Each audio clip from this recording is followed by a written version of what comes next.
आज जो है भौतिकी में रिफ्लेक्शन ऑफ लाइट में जो बचा हुआ है उसको आप लोगों को बताने जा रहे हैं, पढ़ाने जा रहे हैं। कल आप लोगों को हम बताए थे कि उत्तल लेंस में वस्तु को हम कहाँ रखेंगे तो उसका प्रतिबिंब कहाँ पर बनेगा और वह प्रतिबिंब कैसा होगा। इस पर 3 ठो आपको हम कंडीशन बताए थे, प्रकार बताए। आज उसका चौथा और 5वां प्रकार आपको हम बताने जा रहे हैं। चौथा में यह है कि यदि वस्तु 2f1 और अनंत के बीच रखा जाए उत्तल लेंस में तो उसका प्रतिबिंब कहाँ बनेगा और उसका प्रकृति कैसा। तो चलिए उसे हम देखते हैं।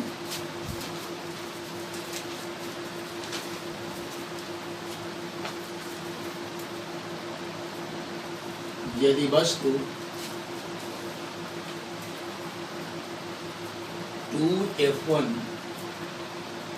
तथा अनंत के बीच स्थित हो तब उसका प्रतिबिंब कहाँ बनेगा और वह प्रतिबिंब का प्रकृति क्या होगा, इसको हम देखते हैं। तो इसके लिए हम क्या करेंगे, तो एक जो है लेंस की कल्पना करेंगे। मान लीजिए कि यही जो है उत्तल लेंस है, इसका एक प्रधान अक्ष लेंगे।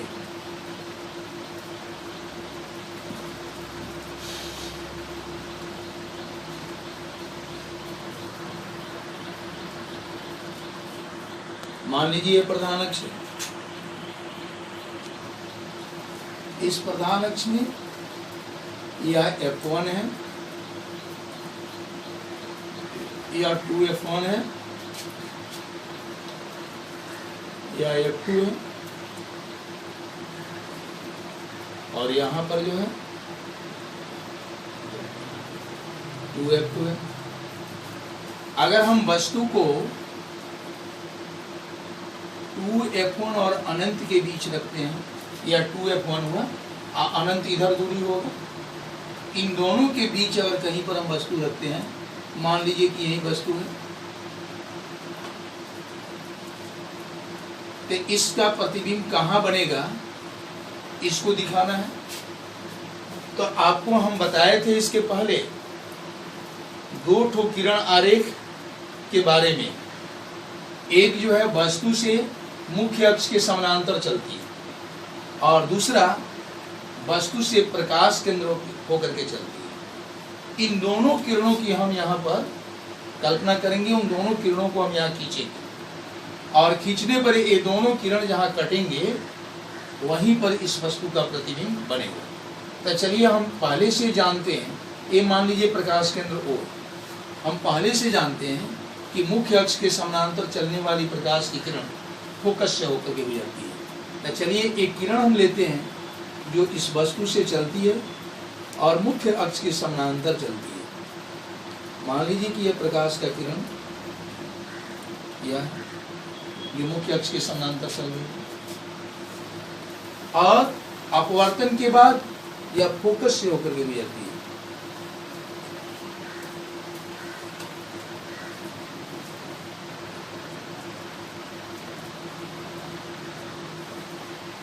अपवर्तन के बाद फोकस से होकर के गुजर रही है। देखेंगे आप, यह अपवर्तन के बाद फोकस से होकर के गुजर रही है। एक दूसरा किरण हम लेंगे जो प्रकाश केंद्र से होकर के गुजर रही है, उसको देखेंगे हम। दूसरा प्रकाश का किरण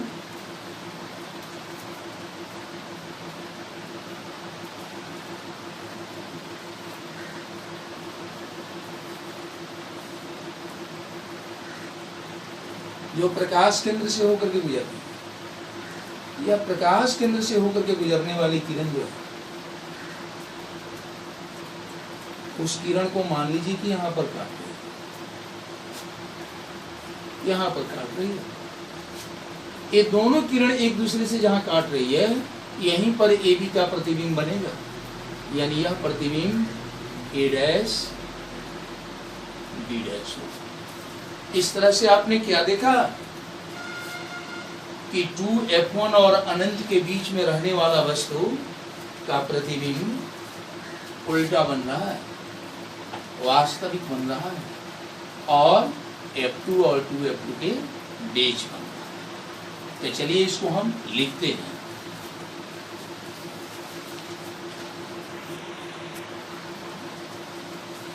वस्तु का प्रतिबिंब, वस्तु का प्रतिबिंब f2 तथा 2f2 के बीच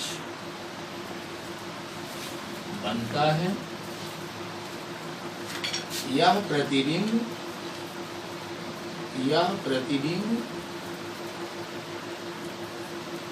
वास्तविक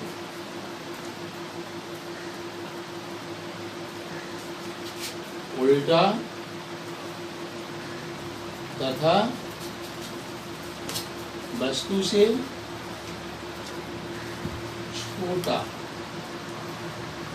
होता।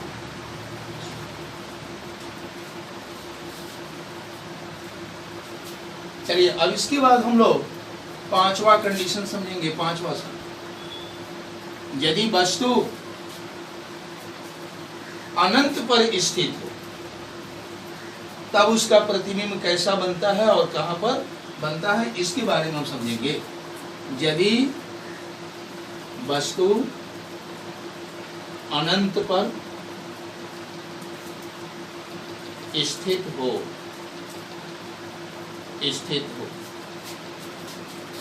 तो वस्तु का प्रतिबिंब कहां बनेगा, कैसा हो। चलिए इसके लिए एक जो है एक उत्तल लेंस की कल्पना करेंगे। मान लीजिए यही उत्तल लेंस है, एक प्रधान अक्ष लेंगे,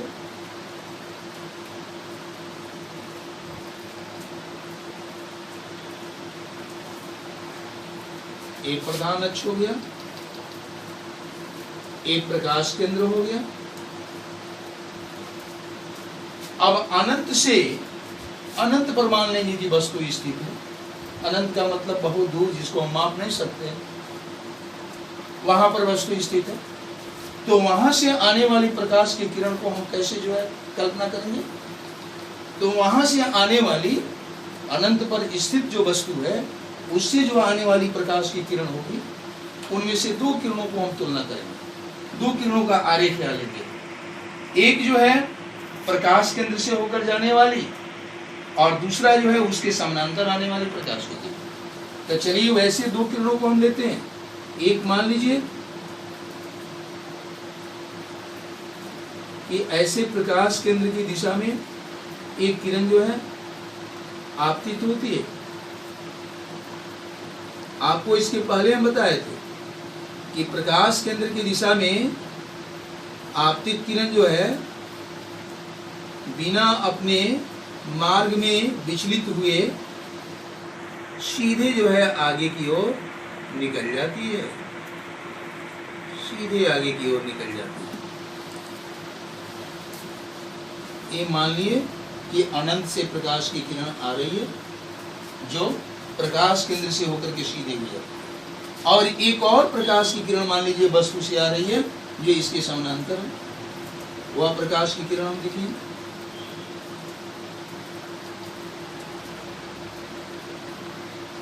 मान लीजिए प्रकाश की किरण, यह अपवर्तन के बाद मुड़ती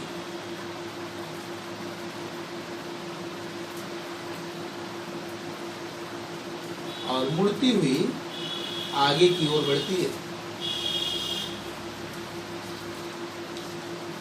मान लीजिए ऐसे ये चलती है। ये दोनों प्रकाश की किरणें एक दूसरे से यहाँ पर कटती है। यहीं पर उस वस्तु का प्रतिबिंब बनता है, और यहाँ से हम क्या करते हैं, एक लंब डालते हैं। यही वस्तु का प्रतिबिंब होता है। ए डैश बी डैश।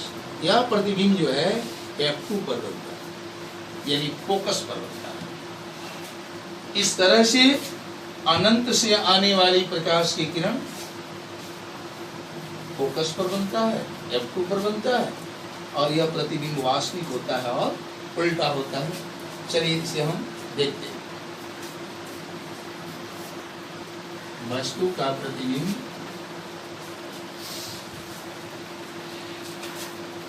F2 पर बनता है, यह प्रतिबिंब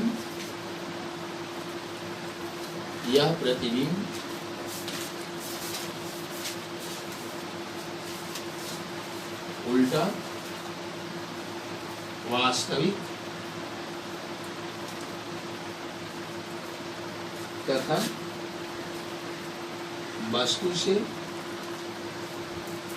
बहुत छोटा होता है, बहुत छोटा होता है। अब देखिए एक चीज आपको बताने जा रहे हैं, गौर से समझेंगे।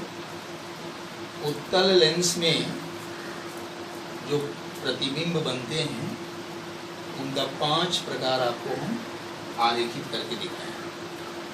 उसमें जो पहला प्रकार है उसमें आपने क्या देखा है कि वस्तु का प्रतिबिंब सीधा बनता है, बड़ा बनता है, आभासी बनता है। यानी कहने का मेरा मतलब है कि एक ही परिस्थिति में उत्तल लेंस द्वारा वस्तु का प्रतिबिंब आभासी बनता है और सीधा बनता है, एक ही परिस्थिति में।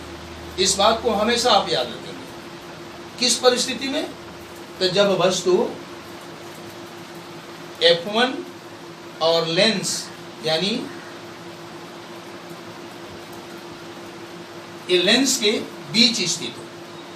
जब वस्तु लेंस और F1 के बीच स्थित हो तो उसका प्रतिबिंब हमेशा सीधा बनता है, आभासी होता है, काल्पनिक होता है और वस्तु से बहुत बड़ा बनता है। बाकी जो 4 परिस्थिति है, दूसरा, तीसरा, चौथा और 5वां, ये 5 परिस्थिति में उत्तल लेंस द्वारा बना प्रतिबिंब उल्टा होता है, वास्तविक होता है।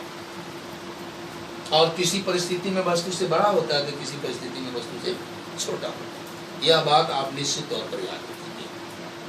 जो 5 हम परिस्थिति बताए उत्तल लेंस द्वारा बनने वाला प्रतिबिंब का, उसमें एक परिस्थिति जो पहला वाला है उसी में केवल आभासी प्रतिबिंब बनता है, काल्पनिक बनता है। और बाकी 4 परिस्थिति में उत्तल लेंस द्वारा बना प्रतिबिंब वास्तविक होता है, उल्टा होता है और वस्तु से कभी छोटा होता है तो कभी बड़ा होता है। यह बात याद रखें। अब जो है हम आपको बताने जा रहे हैं उत्तल लेंस, अवतल लेंस। अवतल लेंस द्वारा प्रतिबिंब कैसे बनता है, चलिए उसको हम देखते हैं। अवतल लेंस से प्रतिबिंब कैसे बनता है, उसका प्रकृति क्या होता है, किस ओर बनता है, इस पर हम विचार करेंगे। अवतल लेंस में वस्तु को हम कहीं भी रखें, यानी उसके प्रकाश केंद्र और फोकस के बीच अगर हम स्थित करते हैं तो उसका प्रतिबिंब नहीं बनता, उसका उल्लेख पुस्तक में कहीं नहीं।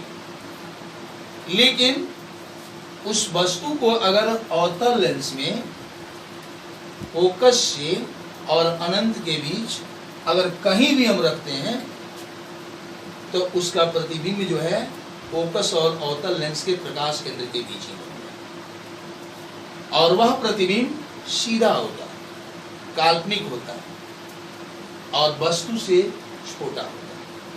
यह बात आप याद रखें। जिस तरह से उत्तल लेंस में 5 परिस्थिति होता है उस तरह से अवतल लेंस में नहीं है। अवतल लेंस में एक ही परिस्थिति है, आप वस्तु को कहीं भी रखिएगा, उसके अवतल लेंस के फोकस और अनंत के बीच आप कहीं भी रखिए वस्तु को, उसका प्रतिबिंब जो है निश्चित तौर पर लेंस के प्रकाश केंद्र और फोकस के बीच ही बनता है। और यह प्रतिबिंब हमेशा छोटा बनता है, चाहे वस्तु कैसा हो, वस्तु से छोटा बनेगा। और यह प्रतिबिंब आभासी होता है, यानी काल्पनिक होता है और सीधा बनता है। चलिए उसको हम देखते हैं।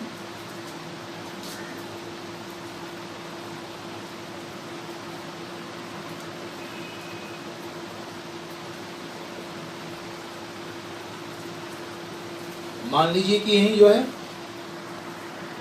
अवतल लेंस है, यही अवतल लेंस है, और यह जो है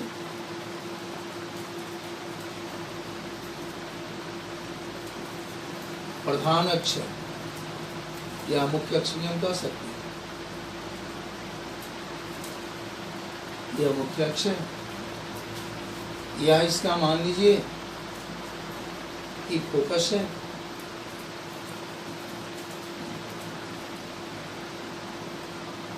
F1। वस्तु जो है F1 और अनंत के बीच में मान लीजिए कि यहीं पर वस्तु है।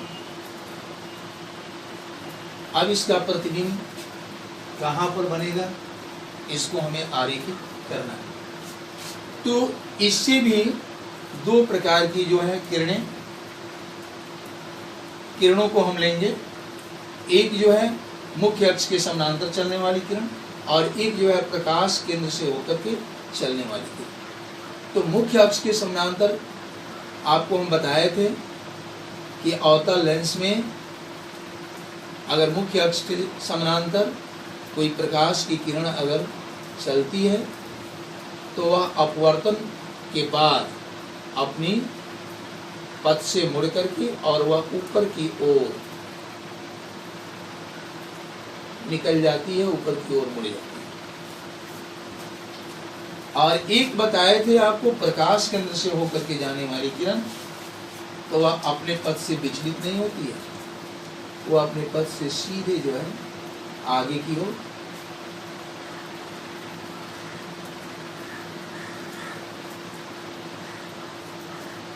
सीधे निकल जाती है, ये सीधे निकल जाती है। अब इन दोनों किरणों को देखिए, ये दोनों एक दूसरे से कभी नहीं कटती, लेकिन ये मुख्य अक्ष के समानांतर चलने वाली जो प्रकाश की किरण है, ये मान लीजिए कि यहाँ से मुड़ने के बाद ऊपर निकलती है, तो इसको अगर हम पीछे की ओर बढ़ाते हैं, ऐसे हम कल्पना करते हैं, तो यह जो है यहाँ से निकलती हुई प्रतीत होती है। मान लीजिए ए भी वस्तु है, तो इसका प्रतिबिंब यहाँ पर ए डैश बी डैश बनता है। यह प्रतिबिंब देखिए तो कहाँ पर है, प्रकाश केंद्र और फोकस के बीच है यह प्रतिबिंब।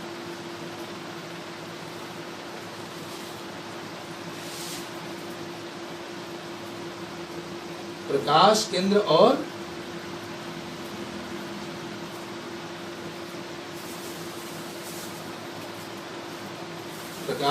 और फोकस के बीच ये दोनों किरणें जो है कटती हुई प्रतीत होती है, वास्तव में कटती नहीं है।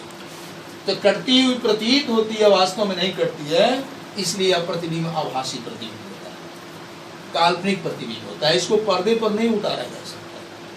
अब देखिए वस्तु की दूरी, जैसे जैसे हम फोकस से बढ़ाएंगे, इधर दूर करेंगे, यह प्रतिबिंब ए डैश बी डैश जो है फोकस की ओर बढ़ता जाएगा और छोटा होता जाएगा और छोटा बनेगा। यह बात को याद रखेंगे, वस्तु को हम जितना ही फोकस से दूर करेंगे, वस्तु का प्रतिबिंब उतना ही छोटा होता है।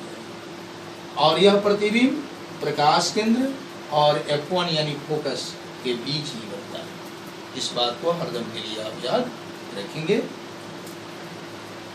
बस यही परिस्थिति है आपका अवतल लेंस के लिए। चलिए उसको हम यहाँ लिखते हैं।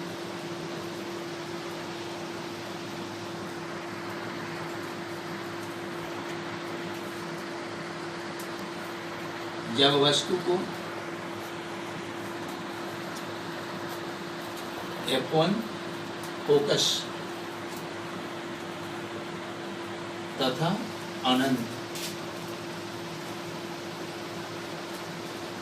के बीच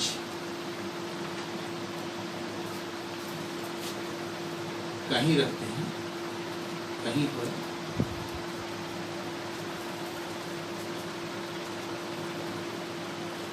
रखते हैं, तो उस वस्तु का प्रतिबिंब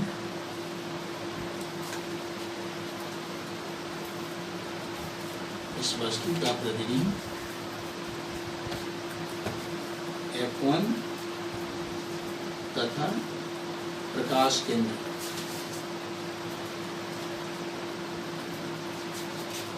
के बीच बनता है,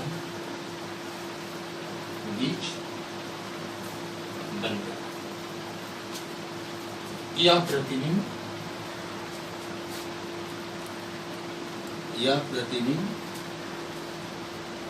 वस्तु से छोटा, सीधा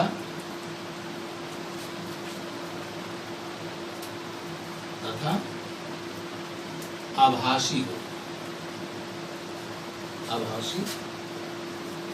होता है। वस्तु को हम जैसे जैसे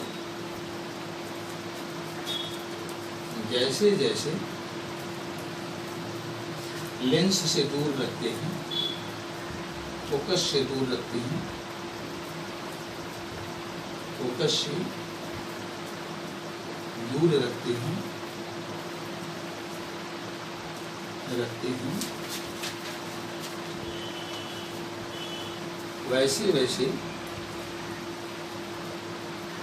वैसे वैसे वस्तु का प्रतिबिंब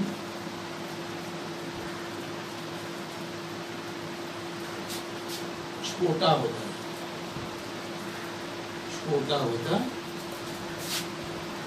जाता, परंतु प्रतिबिंब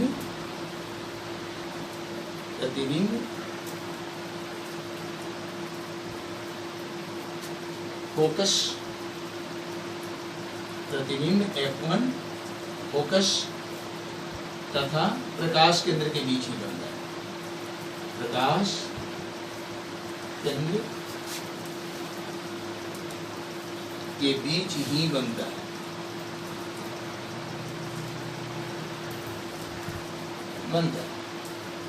अब देखिए एक चीज और आपको हम बताने जा रहे हैं। इस अवतल लेंस में आपने क्या देखा कि वस्तु भी प्रकाश केंद्र के बाएं तरफ है, AB, और दूसरा चीज क्या देखा कि वस्तु का प्रतिबिंब भी प्रकाश केंद्र के बाएं तरफ ही बन रहा है। इसलिए अवतल लेंस में वस्तु की दूरी और प्रतिबिंब की दूरी दोनों ही ऋणात्मक होता है।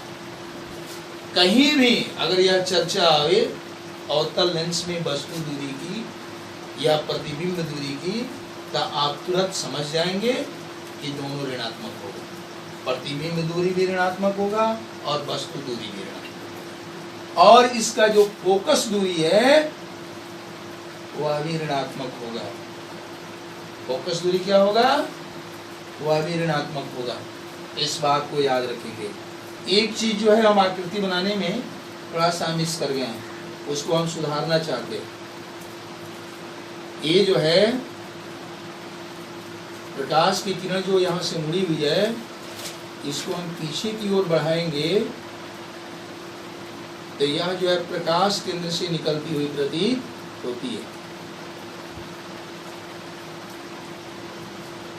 प्रकाश केंद्र से, और प्रतिबिंब यहाँ पर बनेगा।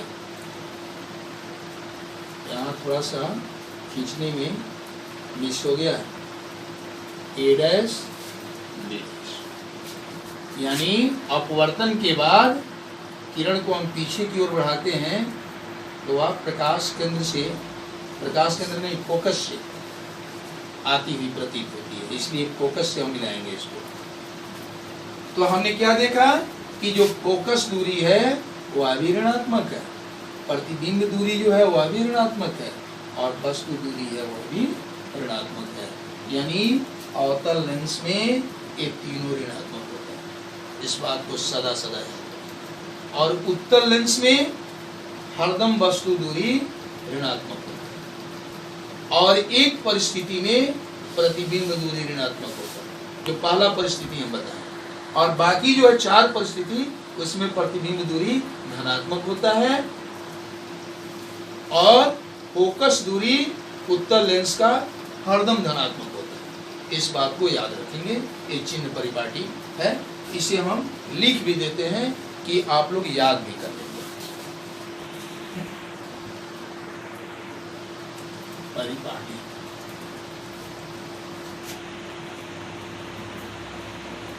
उत्तल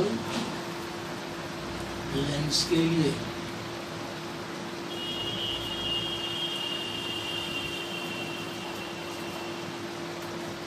वस्तु दूरी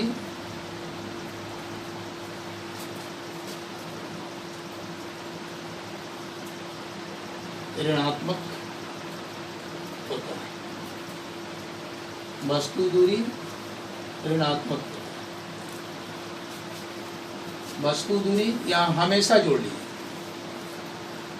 वस्तु दूरी हमेशा ऋणात्मक होता है, चाहे आप उत्तल लेंस में वस्तु को कहीं भी रखें। दूसरा,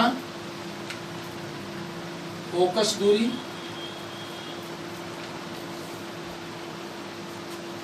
हमेशा धनात्मक होता है, धनात्मक होता है, धनात्मक होता है। एफ जो है धनात्मक, वस्तु दूरी यू या ऋणात्मक। तीसरा, वस्तु प्रतिबिंब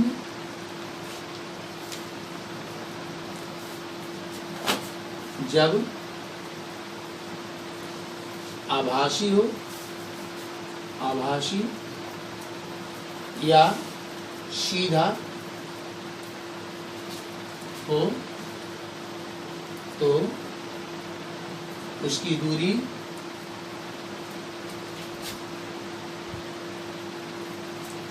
ऋणात्मक होती है,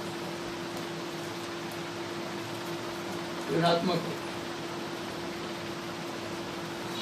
चौथा,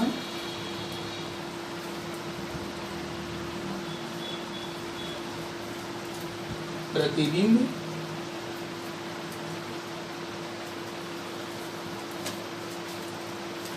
जब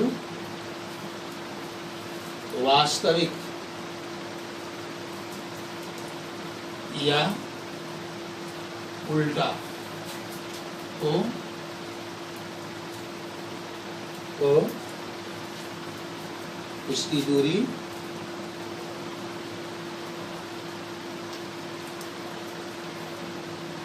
धनात्मक,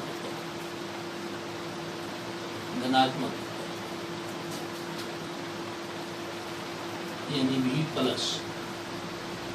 यहाँ जो है भी ऋणात्मक। यह यू जो है वस्तु दूरी का संकेत है, इसको याद रखेंगे, वस्तु दूरी का संकेत यू होता है, और फोकस दूरी का संकेत एफ होता है, और प्रतिबिंब दूरी का संकेत भी होता है।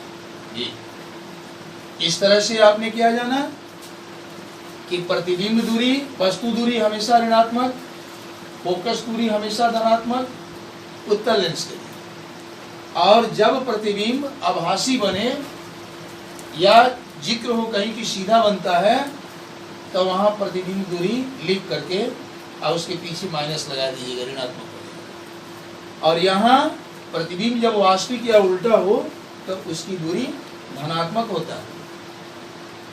यानी आपको कहीं मिले कि प्रतिबिंब जो है उल्टा बन रहा है अगर उल्टा शब्द नहीं आवे, वास्तविक आवे, तब समझ जाइएगा कि वहां प्रतिबिंब दूरी धनात्मक होगा, यानी प्रतिबिंब दूरी लिख करके उसके साथ हम प्लस का चिन्ह देंगे। यह हो गया उत्तल लेंस के लिए। अब देखिए अवतल लेंस के लिए, अवतल लेंस के लिए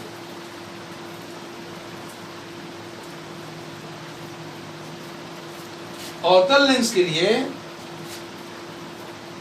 प्रतिबिंब दूरी हो, चाहे वस्तु दूरी हो या फोकस दूरी, तीनों ऋणात्मक होता है।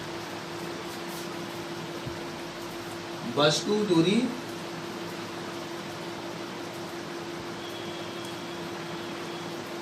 प्रतिबिंब दूरी तथा फोकस दूरी, तीनों ऋणात्मक होते हैं, तीनों ऋणात्मक होते हैं, यानी -u, -v और -u, तीनों ऋणात्मक। बस इतना आप चिन्ह परिपाटी में याद रखेंगे तो आपको मैथ बनाते समय कभी गलत नहीं होगा मैथ, और आप आसानी से कठिन मैथ को जो है सॉल्व कर पाएंगे। चलिए अब आगे हम देखते हैं लेंस फॉर्मूला।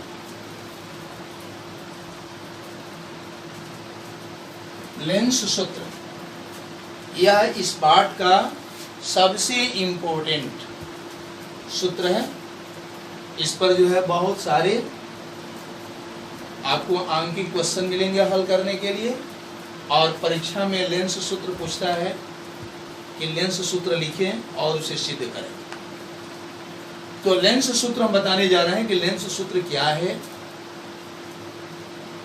और उसकी क्या उपयोगिता है, उसके बारे में बताने जा रहे हैं। वह सूत्र जिसमें लेंस के वस्तु दूरी, किसी लेंस के वस्तु दूरी, प्रतिबिंब दूरी और फोकस के बीच संबंध प्रकट होता हो, संबंध ज्ञात किया जाता हो, उसे हम लेंस सूत्र कहते हैं। आपको अभी हम बताए हैं कि वस्तु दूरी का संकेत u होता है, प्रतिबिंब दूरी का संकेत v होता है, और फोकस दूरी का संकेत f होता है। और इन तीनों के बीच यानी u, v और f के बीच संबंध जिस सूत्र के द्वारा ज्ञात होता है उसे ही हम लेंस सूत्र कहते हैं। यानी हम लेंस सूत्र की परिभाषा क्या लिखेंगे? वह सूत्र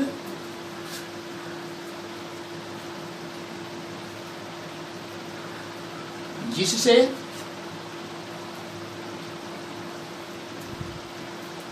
किसी लेंस की वस्तु दूरी यानी u, वस्तु दूरी का संकेत u, प्रतिबिंब दूरी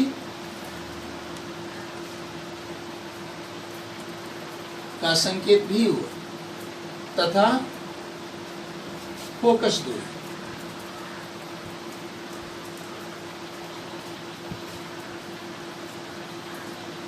दूरी यानी f के बीच वह सूत्र जिससे किसी लेंस की वस्तु दूरी, प्रतिबिंब दूरी तथा फोकस दूरी के बीच संबंध ज्ञात होता, संबंध ज्ञात होता हो, उसे लेंस सूत्र कहते हैं। लेंस सूत्र कहते हैं। जिस तरह से आपको प्रकाश के परावर्तन में हम प्रकाश के परावर्तन वाला चैप्टर में दर्पण सूत्र आपको समझाए थे, उसी तरह से इस रिफ्लेक्शन ऑफ लाइट में या प्रकाश के अपवर्तन वाला पार्ट में ये दर्पण लेंस सूत्र जो है इम्पोर्टेंट। अब देखिए लेंस सूत्र क्या है? 1/2 भी माइनस 1/u बराबर 1/f। यही लेंस सिद्ध है। इसी को हम अगले दिन सिद्ध करेंगे कि 1/v माइनस 1/u बराबर 1/f कैसे होता है। इसे आप देखना और समझना नहीं भूलेंगे, क्योंकि इस पार्ट का सबसे इम्पोर्टेंट बोर्ड एग्जाम के लिए और टेस्ट एग्जाम के लिए यह क्वेश्चन है। चलिए शेष इसका कल समझाएंगे। धन्यवाद।